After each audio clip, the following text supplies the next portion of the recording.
Sports বিটে আপনাদেরকে আবারও স্বাগত। আপনারা জানেন যে নেদারল্যান্ডসের সাথে বাংলাদেশ ক্রিকেট দলের 3 ম্যাচের টি-20 সিরিজ হতে যাচ্ছে এই মাসের শেষ দিকে, এবং সেটা সিলেটে। ব্যাপারটা সিলেটের দর্শকদের জন্য খুবই ভালো একটা বিষয়। একটা সময় ছিল যে বাংলাদেশে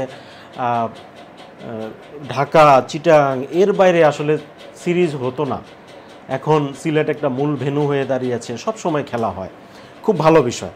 এবং সিলেটে খুব রানও হয়, যা টি-20-র জন্য উপযুক্ত।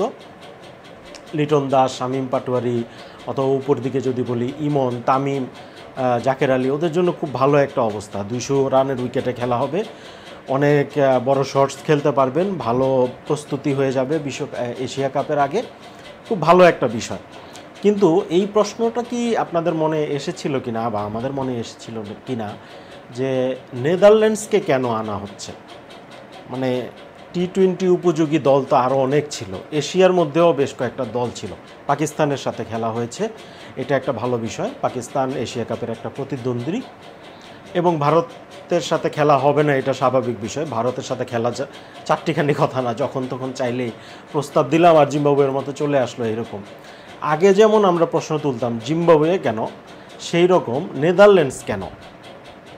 এখানে একটা প্রতিপক্ষের কথা আমরা যদি বলি যে আফগানিস্তান কেন না। আফগানিস্তান এশিয়া কাপের প্রতিদ্বন্দ্বী। আফগানিস্তানের সাথে খেললে বাংলাদেশের ক্রিকেটারদের জন্য শিক্ষার যেই ভুলগুলো হয়, সেই ভুলগুলো কাটিয়ে ওঠার জন্য খুব ভালো একটা বিষয়। আপনি যতই বলেন না বলেন, টি-20-তে আসলে আফগানিস্তান ওই যে ওয়েস্ট ইন্ডিজ যে একটা সময় বিশ্বকাপ জয়ী দল ছিল, ওই রকম কাছাকাছি মানের। কারণ ওদের সবাই না হলেও 3-4 জন এমন ভালো প্লেয়ার আছে যারা টি-20-তে চ্যাম্পিয়ন মানের। আপনি অন্য প্লেয়ারদের বাদই দেন, ওমর জাই, ও কি মাপের প্লেয়ার, কিন্তু ও কিন্তু আইপিএল রেগুলার খেলে। তার মানে ওদের সেই লেভেলের একটা অবস্থা আছে। তো আমরা আসলে বাংলাদেশ আফগানিস্তানকে কেন খেলতে আনতে পারলো না এই সময়? এই প্রশ্নটার উত্তর দুইটা কারণ হতে পারে। আগে কেন খেলতে আনা উচিত ছিল সেটা বলি। এখানে দুইটা কারণ আছে। আফগানিস্তান এশিয়া কাপের প্রতিদ্বন্দ্বী, আফগানিস্তান গ্রুপেও প্রতিদ্বন্দ্বী বাংলাদেশের সাথে।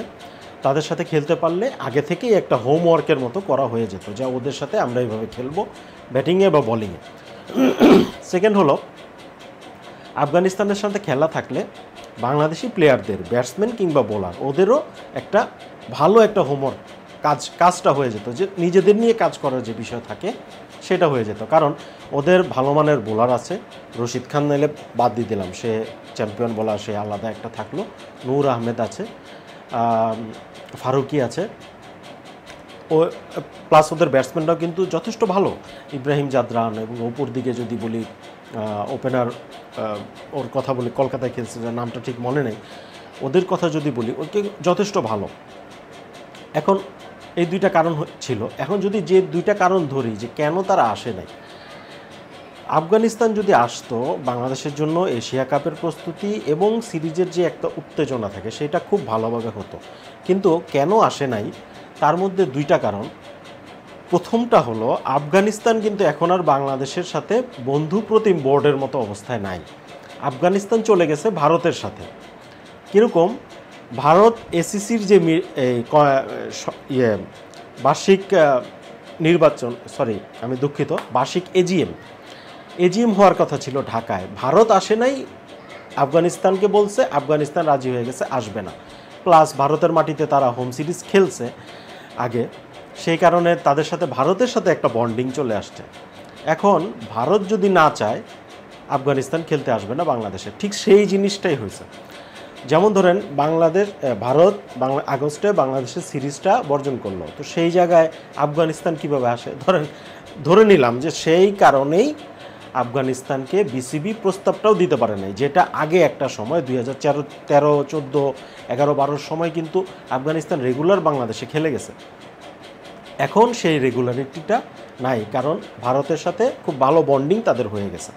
সেকেন্ড আরেকটা কারণে আসতে পারে নাই, যে এশিয়া কাপে তারা গ্রুপ প্রতিদ্বন্দ্বী। এই কারণে আগে থেকেই যদি একটা সিরিজ খেলে ফেলে, এশিয়া কাপের গ্রুপে যে গ্রুপে যে ম্যাচটা হবে, সেটার মানে হোমওয়ার্কটা তো বাংলাদেশ করে ফেলবে, বুঝে যাবে। এই জিনিসের কারণে তারা আসতে পারে না।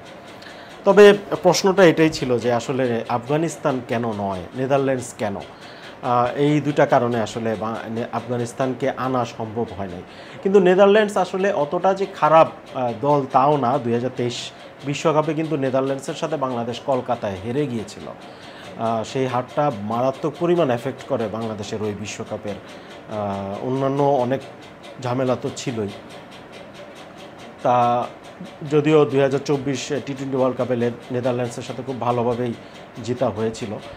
নেদারল্যান্ডসে বড় মাপের কোনো প্লেয়ার নাই, কিন্তু ওরা আয়ারল্যান্ডের বর্তমান যা অবস্থা তার চেয়ে মোটামুটি একটু বেটার আছে। আর নেপালের সাথেও কথা ছিল, বাংলাদেশে বিসিবি চেষ্টা করেছিল নেপালকে আনার। নেপালকে আনলে বরঞ্চ একটা ভাইব তৈরি হতো যে এশিয়ান একটা টিম, এশিয়া কাপের আগে ভালো একটা খেলা হতো। কিন্তু নেপাল যাচ্ছে ওই যে বাংলাদেশ এ দল যে টুর্নামেন্টে খেলছে অস্ট্রেলিয়াতে, সেইখানে খেলতে।